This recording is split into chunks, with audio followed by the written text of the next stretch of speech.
Welcome to Everything is Everything. I'm Amit. This is my good friend Ajay. And today, before we start talking about our episode, we're going to play a song for the viewers. But before that, a little bit of context. When we were going to start the show, we brainstormed over a long time. And the brainstorming was not about what we will talk about during the show, how we will approach it, none of that. It was about the name. What do we call the show? And one of our options was Everything is Everything. And the other one was Watching the Wheels. And both of us, like these were the two finalists because both of us loved both of these. So would you like to tell our gentle readers more about, why these two names and what it led to?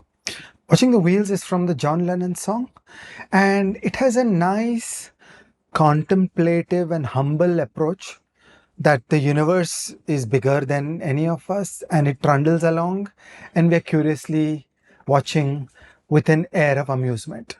Okay, so that's the flavor of the song, and of course, the song has universal recognition, so the name instantly rhymes. Okay, so the advantage of that name would be that it's a name that everybody would connect to. Everything is Everything is taken from the song You're Missing, which is from the album The Rising, which Bruce Springsteen wrote after the 9/11 attacks. And it just so happens that that's a song that is immensely interesting and important to both Amit and me in our life. And it in the song, the work that the phrase is doing is everything is here and you are missing. So it's like my world is here, everything is there, but you are missing. So it is a sense of waving your hand across all the wonders of the world, Gloria Mundi. So we like that phrase also, and we recognize most people don't know that song. So we thought it is kind of standalone and it could work. So we tried out these ideas on many people and so on. So there were many views on which one is better, and we finally settled on Everything is Everything. Yeah, and a good friend of ours, young Ishaan Chintamani, who's Gaurav Chintamani's son, Gaurav Chintamani and Priya Matthews' son, is an Instagram superstar in his own right, often covers Beatles songs and so on and so forth. So the two of us were hanging with Ishaan and we told him about this. And he offered to sing Watching the Wheels for us. So we are going to begin the show by playing his version of Watching the Wheels. And if you want to skip ahead, if, gentle reader, you want to miss this musical treat and skip ahead, just go to the next chapter. But otherwise, here he is, Ishaan Chintamani and, Gaurav on the guitar with Watching the Wheels. This one is for Amit Uncle and Ajay Uncle.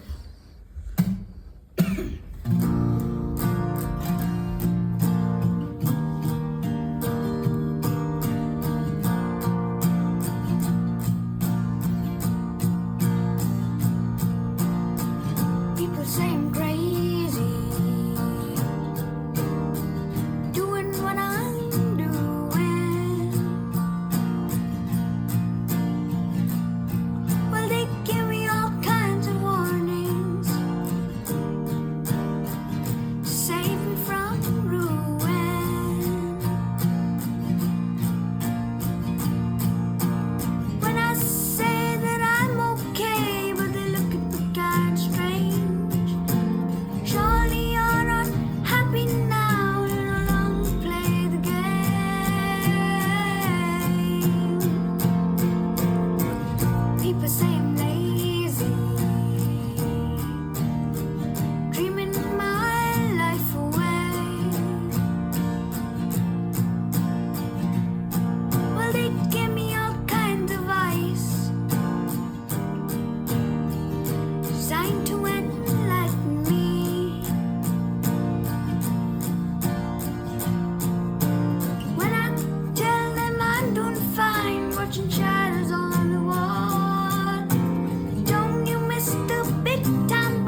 just had to let it go.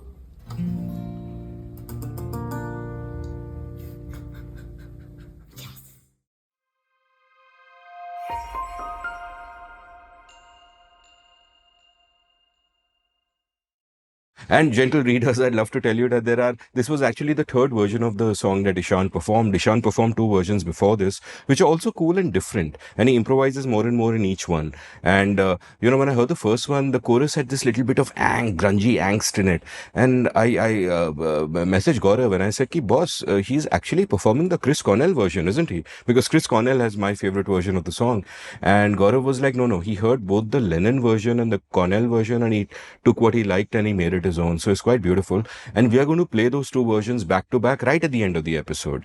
And now it's time to kind of get on to talking about what we're here to do. And which is an extremely important subject, vaccines, which we have covered in a memorable Seen and the Unseen episode, which was during COVID, during the fog of war. I'd recommend everyone go and check that episode out because it's not just an episode on vaccines per se, but it's also in some ways a potted masterclass on healthcare. And I really enjoyed that. But, in the light of the earlier episodes that we've done talking about the nature of the state, talking about public policy, explaining basic concepts of freedom and free markets, why do you feel that vaccines is such an important thing to talk about? We should do vaccines as a demo of the toolkit in action. Okay, so it's a nice first principles place where the lay of the land is clear, it's not complicated, and there are some very nice results that flow from it.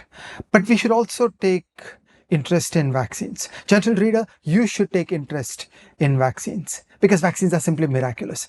So I am going to gush over vaccines. I love vaccines. Vaccines are the greatest thing. It's like as cool as going to the moon and back. Okay, so just think about it. We've also normalized vaccines. The idea that there is something that gets injected into your body, maybe it's multi-step, so you have to take 2 or 3 shots, and then you bloody killed off one disease from your life at a very high probability. Is this magical or what? I find it absolutely amazing that every time you pause to think deeply about it, it is completely magical. And I am grateful to the universe for having made so many vaccines commensurately with all the pathogens that Mother Nature left wandering around this planet trying to get their teeth inside us. A quick story of vaccination. Vaccination started a long time ago as inoculation. Many people believe that inoculation was invented here in India around smallpox. Okay, and the logic is like this, that I think people very early on intuitively got the idea that a mild exposure to disease protects. Okay, so as the old Greek saying goes, that which does not destroy you makes you stronger. Okay, so that's inoculation. So what people in India, so inoculation was the following idea, which I believe there is fair evidence was invented in India, maybe not so, maybe it was somewhere in the Ottoman Empire. Inoculation was the following idea, that if your child got smallpox, there was a 25% chance of death. And over the first 10, 20 years of life, there was a near certainty that you were going to encounter smallpox once. Okay? In that landscape, what people figured out was that you could take the pus out of one of the smallpox pustules, I don't know how to pronounce it. Pustules. On the body. So you break one of the pustules on the body of a smallpox infected person, and there is a white goo that comes out of that. Then with a knife, you cut open a slight cut in the skin where the blood gets exposed, and you smear the white pus into that. Does that sound suitably disgusting and gross and scary as hell? Okay, it is absolutely mind-blowing, the thought that this can or should be done. And the quick answer is that 10% of the kids would die of smallpox. They would actually get smallpox and die. But 10% is less than 25%. If someone was trying to do that to me, you know what I would say to them? I would say, "Pas karo." Sorry, continue. I have to bring in comic elements when you are saying because horrendous things like this. Yeah, but people were actually doing this. This was inoculation. And it likely went from India to the Ottoman Empire to some of the imperial courts in Europe. where people started doing these kinds of things. So the idea is that by exposure to smallpox, you become immune to it. And so the ancients knew these things.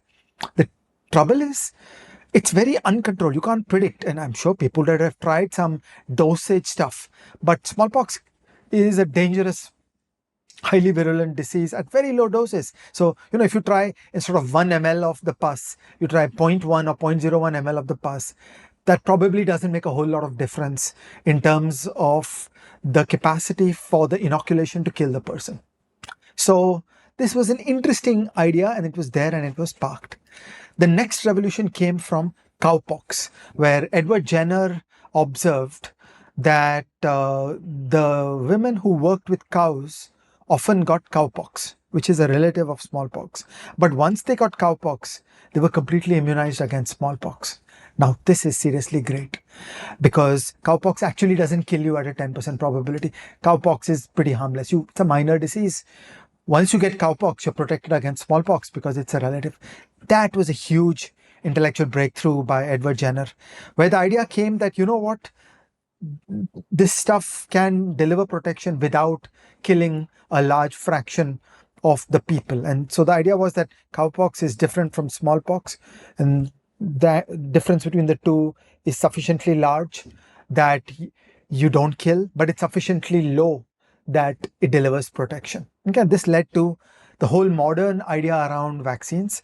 And if I may just summarize some of the ideas in vaccine technology, there are the so-called attenuated virus vaccines, where we take a pure culture of the lethal creatures and then we attenuate them, we damage their power through a variety of technologies. It could be heating, it could be exposure to acid.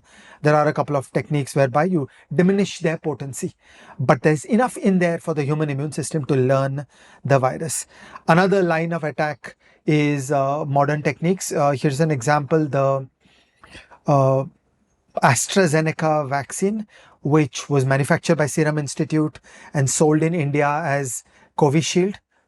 Is that right? Yeah, was sold in India as Covishield.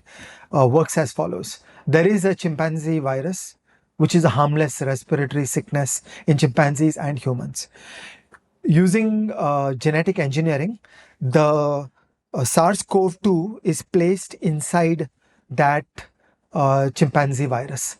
And the Covishield vaccine involves injecting your body with something like 1 trillion of these virus particles, and they go wander all over your body. Now, this chimpanzee virus is actually harmless to humans, so we don't get sick. But the human immune system learns the protein surface of that virus, which includes the protein surface of the spike protein of the SARS-CoV-2. So in the process, the human immune system learns to recognize the protein surface of the SARS-CoV-2. So when the real SARS-CoV-2 shows up, your body is ready. Okay, so that's one modern technology of inventing viruses vaccines on demand, where you discover SARS-CoV-2, you know this old chimpanzee virus idea, you engineer these two things together in a lab, and boom, you have engineered a new virus. There is another line of attack that is called synthetic vaccines, where you just construct some completely novel molecule that looks like the virus, and the human body learns that protein surface, and that takes us to the mRNA viruses. It would need an entire episode to discuss mRNA. I'm not the right person for it. I know the person who is. And mRNA is absolutely magical. It's a miracle of modern science. It's one of the greatest achievements. It's a pinnacle of human knowledge of biology. And mRNA technology was also used to build COVID vaccines. So this is a sense of the spectrum of techniques through which vaccines are produced. And I just want to say that I feel this is all a miracle. The idea that the human race can identify these germs, the bacteria, the viruses, can construct vaccines, and the vaccines can have extremely high levels of efficacy while often having near zero side effects. So once it's a manufactured chemical, there's no risk of getting sick. Whereas there are many other attenuated virus vaccines where 1 in 10,000 will get sick because of the vaccine. So this is just a miracle of human science, and for a very long time there were people who just considered this a pinnacle of human progress. I remember when the COVID outbreak happened, there were people who were experts who were predicting that we may never find a vaccine for this. You know, vaccines traditionally took years, if not decades, to find, and work on some is still going on, like the famous search for the HIV vaccine and so on and so forth. So there was a realistic fear that we may never find a vaccine on this. And yet, the mRNA vaccine was actually designed by software on practically the same day that SARS-CoV-2 was sequenced and kind of put online. So when you say it is miraculous, like, you know, I don't think words do justice to what, like this modern science is just incredible that a piece of software could just do this on its own. Just pause to think of the madness of what was said, that some folks in China sequenced the SARS-CoV-2 and uploaded a file. Then a piece of software read that file and printed out the design of the mRNA vaccine. That's how magical things have become. All the other delay to getting to the vaccine out was just the difficulties of the US FDA testing and then the difficulties of building factories to scale it up. So the vaccine was ready practically the same day. Mind blowing.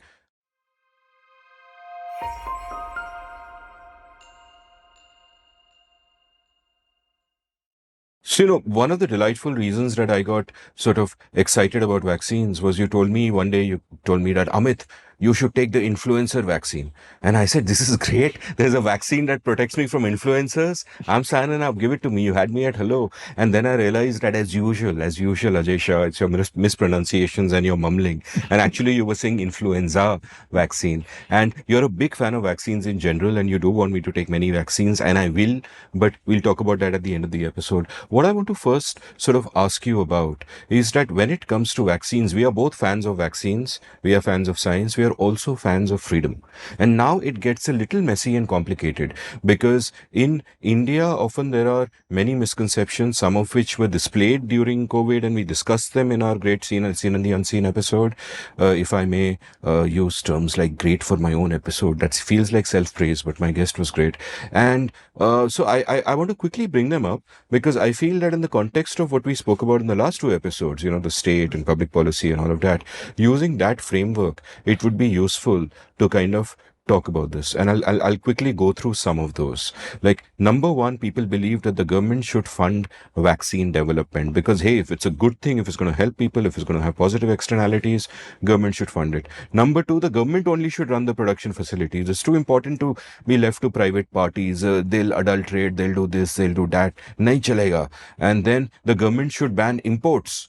Because why trust anyone else? Build our own local capacity, nationalistic vaccine, self-reliance. Self-reliant. So self-reliance vaccine and so on and so forth. And then the government should push vaccination by the people by running vaccination programs. So, you know, there's nothing as attractive to a bureaucrat as the thought of a government program. You know, before they go to sleep, you whisper in their ear, government program, committee, budget, and they'll go to sleep with a beat-fixed smile on their face and their wife will think they're having an affair. Why are they smiling like this? But anyway, let that be. Next sort of claim that people make. The government should completely control the vaccination event by each person, determining who gets vaccinated, where and when. Because of course, central planning, you've got to do it. You can't let people decide for themselves. And finally, if a person does not want a vaccine for whatever reason, the government should coerce the person and force them to get vaccinated. Because hey, they're good for everyone. If you don't know what's good for you, my bap knows what's good for you. So these are some of the common misconceptions. I think they're all rubbish. They make me really angry. My blood is already boiling. It's a good time to inject me with pus. But I want to ask you, you know, to kind of dispassionately and coldly, how do we address all of these in view of the frameworks that we've spoken about already? Yeah. Gentle reader, pause the video, think about all these strange propositions and wonder what makes sense. I want to just use this as a demo of the general toolkit. Okay, so in 2 videos, we have developed a general technology on how to think about public policy, and it can and should be applied on question after question all across the landscape. And this is as good as any in terms of being a demo of that framework in application. So we're supposed to first hunt down where are the market failures. Okay, so please scan the landscape and think, what's the market failure? So freedom is the default. We zero base to no state, no intervention. And if there was absolutely no government in the picture, what, if anything, would be the market failure? The first important thing to talk about is the problem of the positive externality. Okay, so consider infectious disease, and I'm going to get a vaccine for that. So first of all, I want to say to everybody that nobody should lose sight of the idea that when I get vaccinated, I am the beneficiary because I become healthier and I remove the possibility of getting sick. Okay, this is pure self-interest. So this is all the selfishness in the world should encourage people to take care of themselves. And people have all the incentive to pay money and get a vaccine and become safer. Okay, so there is no difficulty here. It's not something abstract like clean air or criminal justice system or foreign affairs, which are far away from a person. Here, a vaccine is personal. It's a private good. Okay, so I eat a chocolate, I get utilities out. I get utility out of it. I have a toothache, I get healthcare to fix my bad teeth. I benefit. Like that, I get a vaccine, I get protected, I benefit. A vaccine is first and foremost a private good.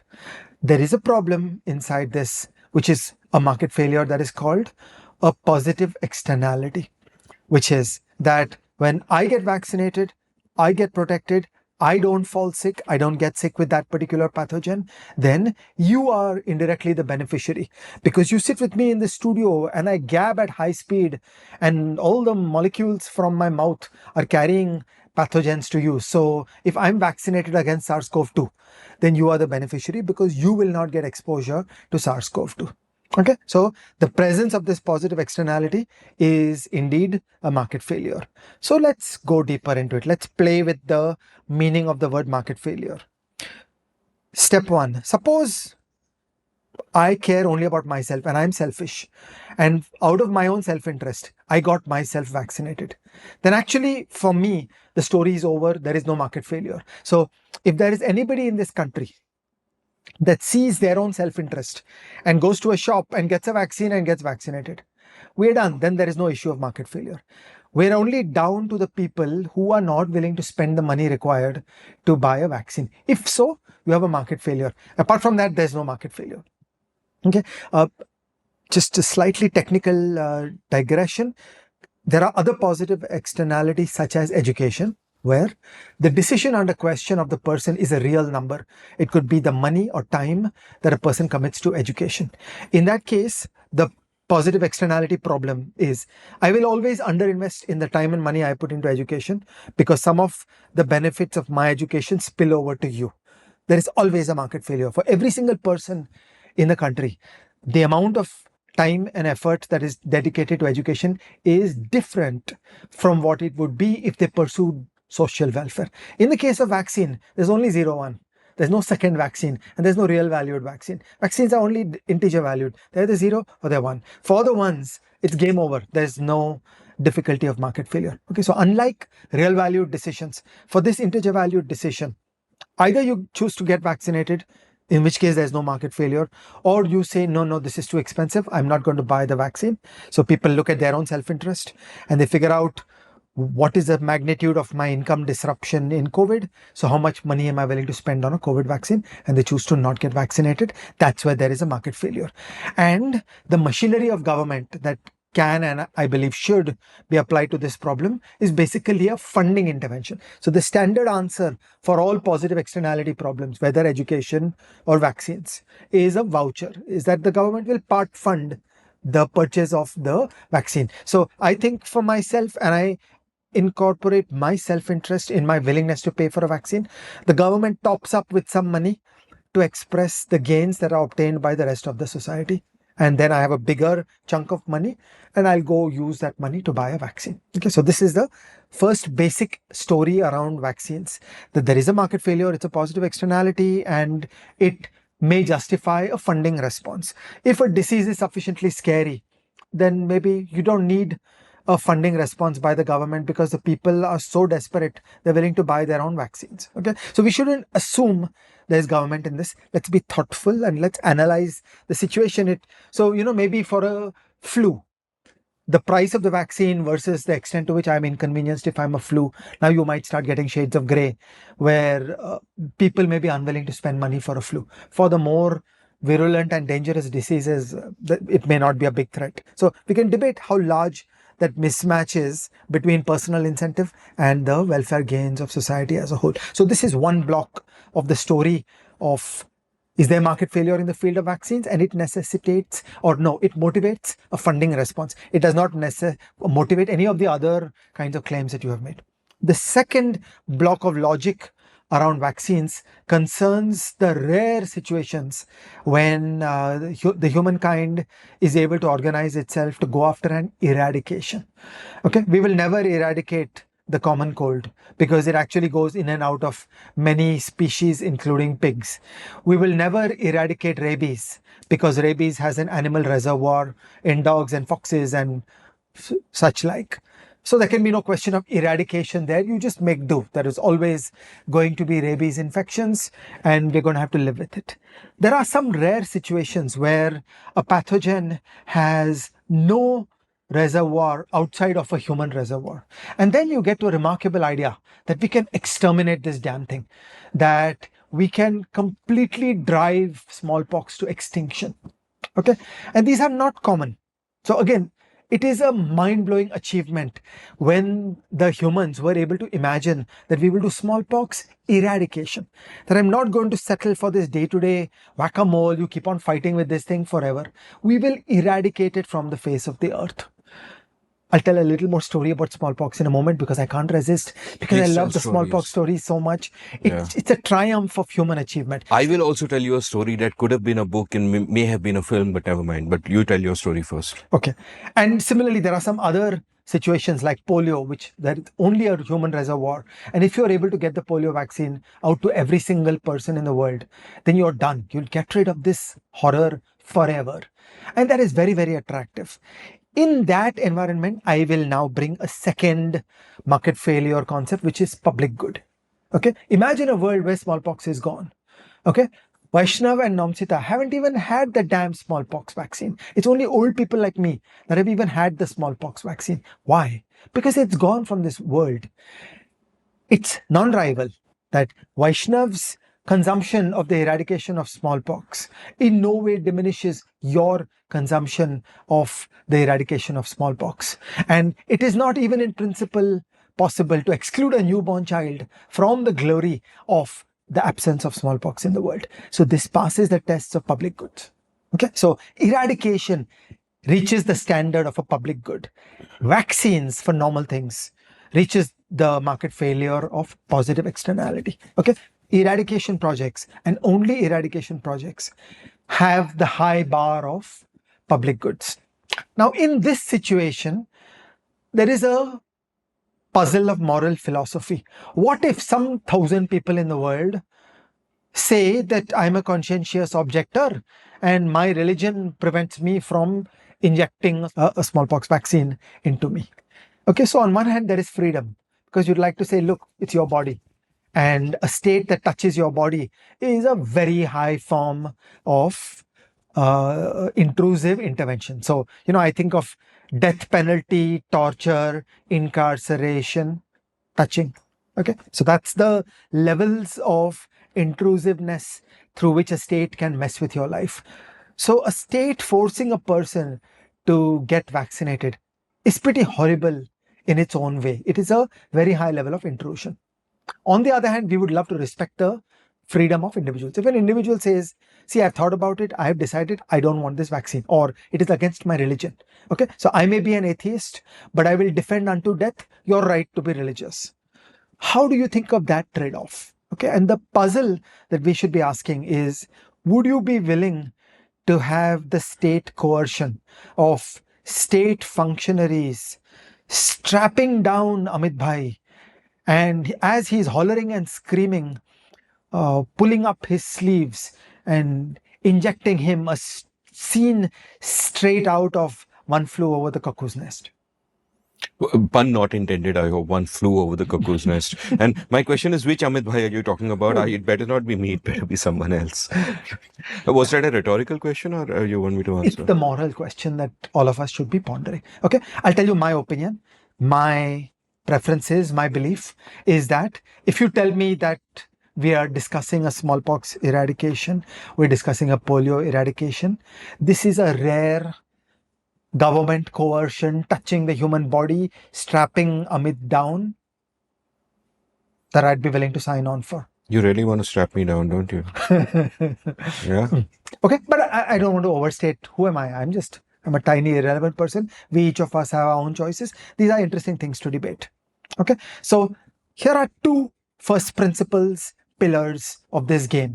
That pillar one, some people will say, I refuse to pay for the vaccine. Government should be willing to put up a voucher, part funding. Okay, beyond that, there'll be many people who will choose to not take a vaccine. Fine. Okay. Part two, are we on an eradication dream? Sometimes we are. Rarely we are. Most diseases, there is no hope in hell of eradication. Some diseases, purely human reservoir, there is. Okay. In that case, if there is then I would justify a government program saying, go wander all over the country, find every child, do the polio vaccination, do the smallpox eradication, and I'd be willing to sign up for significant government coercion for these projects. And what do you think? So, I'd like to think aloud and kind of sum up all of this in my own mind. Number one, I think, like I said, vaccines are so miraculous that they leave even me speechless. The wonders of modern science, they are beautiful. I got myself vaccinated the very day it was possible to do so for COVID, and it was Covishield, in fact. And I will take many of the vaccines you will recommend at the end of this, right? So I'm totally, in that particular camp. I'm a huge pro-vaxxer. At the same time, I'm also a huge pro-freedom person. To me, consent matters, right? Now, many people will often try to force you to do this or that in the name of this or that end, right? Now, even if I believe vaccines are a good thing, should they be forced on people? It is a coercion that I believe we really need to think about, because it might be the case that I am today in favor of vaccines, so I'm like, theek hai, kar do. But tomorrow it might be something I'm not in favor of, which is being forced upon me. So we should go to the principle itself. Correct. Is the forcing good? Is the forcing bad? And when you think about where the forcing happens, the bar should be very high. So- What you've done with eradication is you've set the bar very high. Correct. That if you're going to like eradicate something serious, then that's one thing. But otherwise, you really need to explain to me why the hell are you touching my body, right? And in this case, it's something that we favor: vaccination. It's not the vaccination that is a problem. You also have to watch out for coercion, Correct. which is in a sense a social ill and a more endemic disease than any other. That And today you and I may feel that, oh, a government program to do a BCG vaccine, not a bad idea. Okay, it is not inconceivable that at future dates, governments might use vaccines based on future biological technology that make a population more docile, more controllable. Okay, so there is no telling what wonders of medical science are coming. And so keeping a government away from a human body is a good thing. And I also want to point out one more thing, which we've spoken about in various different places, is that a lot of this coercion comes cloaked under good intentions. Now, let us be specific about some of the different kinds of coercions in the context of vaccines that we should oppose, even if they have good intentions behind them, because they would have bad outcomes. One of them is price controls, where a government will say that, oh, poor people can't afford the vaccine, therefore you impose price controls. But we've spoken about price controls and what they do to incentives before. They are a complete disaster. They will hurt poor people more than help them. They will disincentivize producers and innovators from producing and innovating. And price controls always lead to scarcities. All it means is you won't get the damn thing. The second kind of coercion, which we spoke about in our Seen Unseen episode, was where they say that, hey, this is so important that only the government will control the supply. We won't let private players in. Private players are going to come for profit and they're going to exploit you. But then, it just means that you're vaccinating people slower than they would. What we recommended in our episode is the government can do whatever it's doing. Well and good, more power to them. This is a place for the state to kind of step in and make sure enable vaccination to happen as fast as possible. But let private players also do what they are doing. If people like you and me go out there and pay a bomb for a random mRNA vaccine, in a sense, we are clearing the space for the scarce supply of the other vaccines to actually reach people who can't afford them. And they can even be mechanisms by which people like us are subsidizing others who can't afford them. So to not let the beauty of a market with the price system and the information and the incentives that it carries play out is a huge problem. And that kind of coercion comes with good intentions, but leads to really bad outcomes. I'm not even sure about the intentions, but we can debate that separately. Can I digress and tell a smallpox story? You tell a story, I'll tell a story. Okay, Let's so do storytelling. One of the greatest Indian stories is the journey of the eradication of smallpox. Smallpox was eradicated through most of the world, and India, Nepal, Bangladesh, Ethiopia, Somalia were the last holdouts. And spare a thought for all the heroes who fought for smallpox eradication everywhere else. For them, this was a constant problem, that there is a reservoir of smallpox in these countries because one day it can just bounce back. And the dream is we have stopped inoculating the next generation, because we've stopped vaccinating the next generation, because we're done. There's no smallpox left on this planet. So India was a very important place where this stuff had to be done. And one of the many colorful characters in this is a guy named Larry Brilliant. Okay, Larry Brilliant was a hippie living with a priest, with a Hindu spiritual guide up in the Himalayas. Okay, and I forget the name of the person. Neem Karoli Baba. Neem Karoli Baba. Okay, and one day Mr. Baba had this brainwave that he saw some goddess in his dream, and he caught Larry Brilliant, one of his hippie students, and he said, now get out of here. You have to go down into the plains in India and you have to conquer smallpox. And Larry Brilliant was like, huh? What is going on? Who are you? Why are you telling me this? What sense does it make? What can measly little I do about smallpox in India? But the Baba said, get out. Now, I want you out of here. Go fight smallpox. The goddess has told me in a dream that thou shalt fight smallpox. Maybe Larry Brilliant hadn't taken a bath for 3 days like hippies sometimes do, and he was stinking so bad, and Neem Karoli Baba just made all this up. Yeah. Enough is enough. So our hero got out of his ashram somewhere near Rishikesh, got into the overnight bus, and at 4 a.m. found himself at the WHO compound. This is in the early 70s, at the WHO compound in Delhi.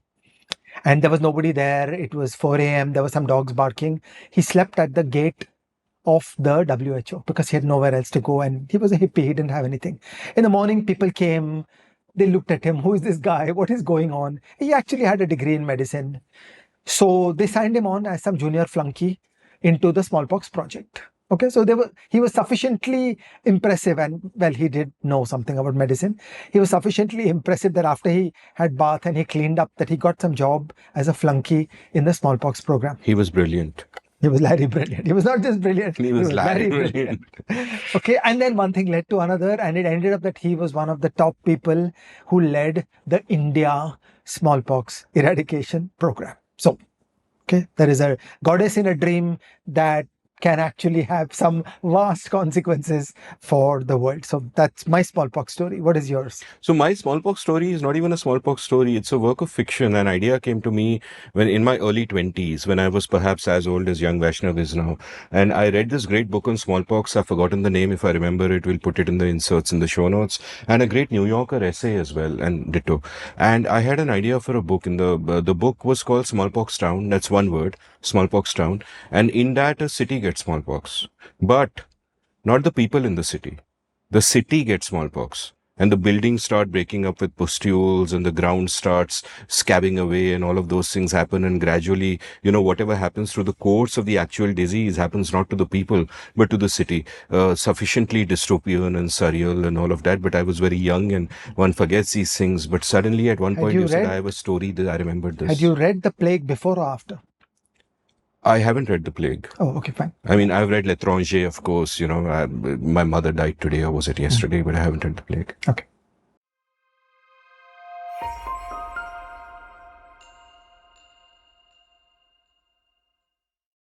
So, Ajay, I'm like a little boy bubbling with joy. Whenever you tell me something good, I want it. Right? You tell me chocolates are good, I want chocolates, even though as an adult I know sugar is poison. So you've told me vaccines are good. I want vaccines. Yeah. What vaccine should I get? Where can I get them? Abhi lao. Yeah. So I want to enshrine vaccines in your imagination and yours, gentle reader, as a first class part of health seeking behaviors. Okay. So what we should think of is that sleep hygiene and nutrition and eating healthy and exercise and vaccines is that battery of health seeking behaviors, and we should aspire for all of them, and they are all powerful and they are all equally important. Remarkably enough, there is a whole array of adult vaccines that are available in the world, and many of us, we tend to think that vaccines are for children, or we tend to think vaccines are something done by the government, and both these propositions are wrong. Vaccines are not something that are only done by the government. As we have argued, government should be doing very little in the field of vaccines. It's primarily a part of health seeking behaviors. So just like you don't want a government in sleep hygiene, you want a government to not support wheat and rice so as to make space for better nutrition. You don't want a government in exercise, okay, and so on. Vaccines are not a zone of government. They should be a zone of the people. And they should be normalized as our everyday conversation, where we should be telling each other, oh, yesterday I finished my 3rd dose of this vaccine, and create FOMO in all the others. We should be putting up pictures on Instagram of, look how cool I am. I just got this vaccine. Okay. So, in the show notes, we will place 2 URLs. This is a list of adult vaccines approved by the US FDA and recommended by the US CDC. So these are good, well-tested vaccines. Okay. And just so that you understand where my biases lie, I think the US FDA is crazy that they are too conservative and too slow in approving anything. Okay, as we saw with COVID, that they just took a long time to approve the COVID vaccine. So something being approved by the US FDA is a high bar. And this is a global public good because they've done the hard work of the testing and they put up the results on a website. Everybody benefits. Our job here in India or in Bangladesh, as one reader emphasized, is that we should be importing the vaccines from those global manufacturers. Okay, so we're going to put up a URL which shows 18 vaccines, another URL that shows the age sequencing of what you should be doing at different ages, what requires a new shot every year, every 3 years, etc. So there is a whole group of so-called adult vaccines that everybody should be doing. And that's, in my opinion, just a free lunch. That, yeah, you'll pay money for the vaccine. You are the beneficiary. It is way better to rule out disease. Prevention is better than cure. It's better to pay money upfront, rule out those diseases, and just be happier, live a better life. So it is one of the great forms of health-seeking behavior. And it's a lesson to me because you've spoken about this to me in the past. And our good friend Rajeshwari Shengupta got 42 of those vaccines for her kid, which is just remarkable. Paid good money and got 42 of those vaccines. And I think, we tend to normalize. We think that vaccines are only for a few things and they're administered by the government when you're a little kid. Correct. And that is it. Correct. And you're done. And that need not be the case. Yes. To make ourselves healthier, we can continue taking vaccines through our lives. And in fact, when you said adult vaccines, you did not mean vaccines that have grown up, but rather vaccines that are for adults, right? Just to make a distinction in case someone didn't get that. Or a vaccine that makes sure that you'll never be an adult. That would be an excellent vaccine as well. I remember this memorable quote that you once told me, in fact, that you told me a few hours ago, which is why I remember it, because I don't remember things, where you said, it is never, you are never too old to have a happy childhood. So stolen. Stolen, yeah. So that's a beautiful quote and I'm kind of very pleased about it. And it's time, I guess, now to move on to recommendations. And by the way, you mentioned the government regulating sleep.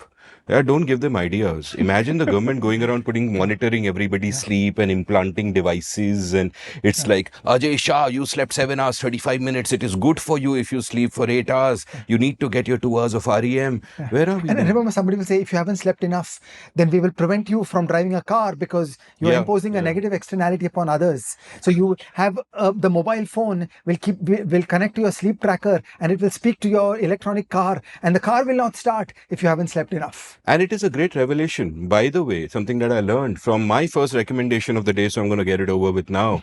My only recommendation of the day, which is Matthew Walker's great book, Why We Sleep. And one of the things I learned from there is that people cause more accidents driving when sleep deprived than driving when drunk. So drunk driving is dangerous. Do not do it. But driving when sleep deprived is even more dangerous. And now you've given the government an idea to avoid those negative externalities that sleepy people should not be able to do. What have you done, Ajay Shah? This is the beginning of the end.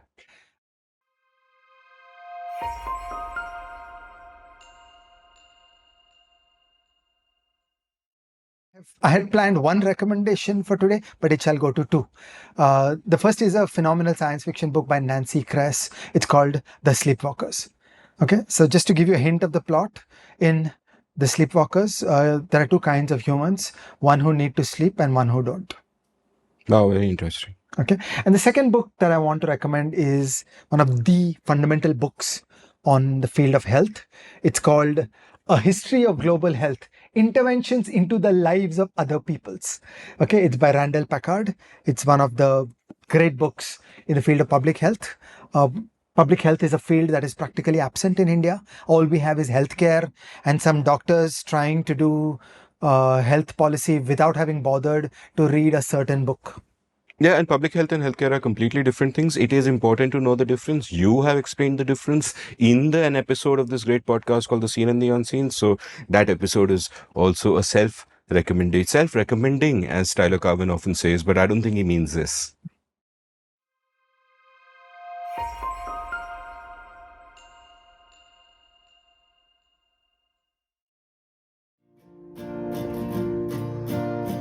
People say I'm crazy, doing what I knew. Well, they give me all kinds of warnings, say without ruin.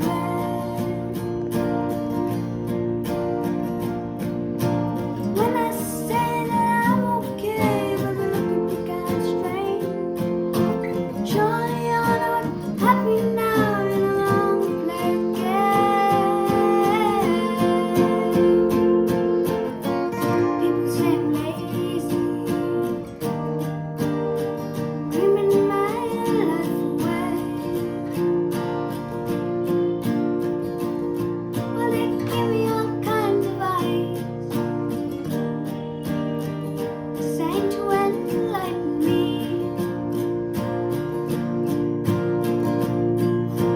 When I say that I'm doing fine, watching shadows on the wall, don't you miss the big time boys sitting on the ball? I'm just sitting here watching the wheels go round and round. Really love to watch them go. Going on the ride in another merry-go-round. I just had to let it go.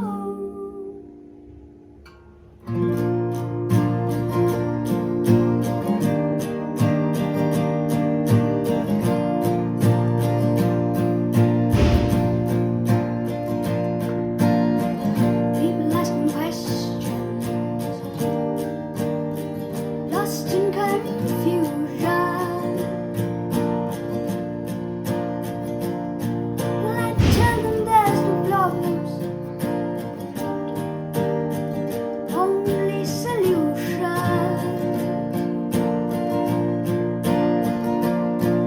They shake their heads and they look at me as if I've lost my mind.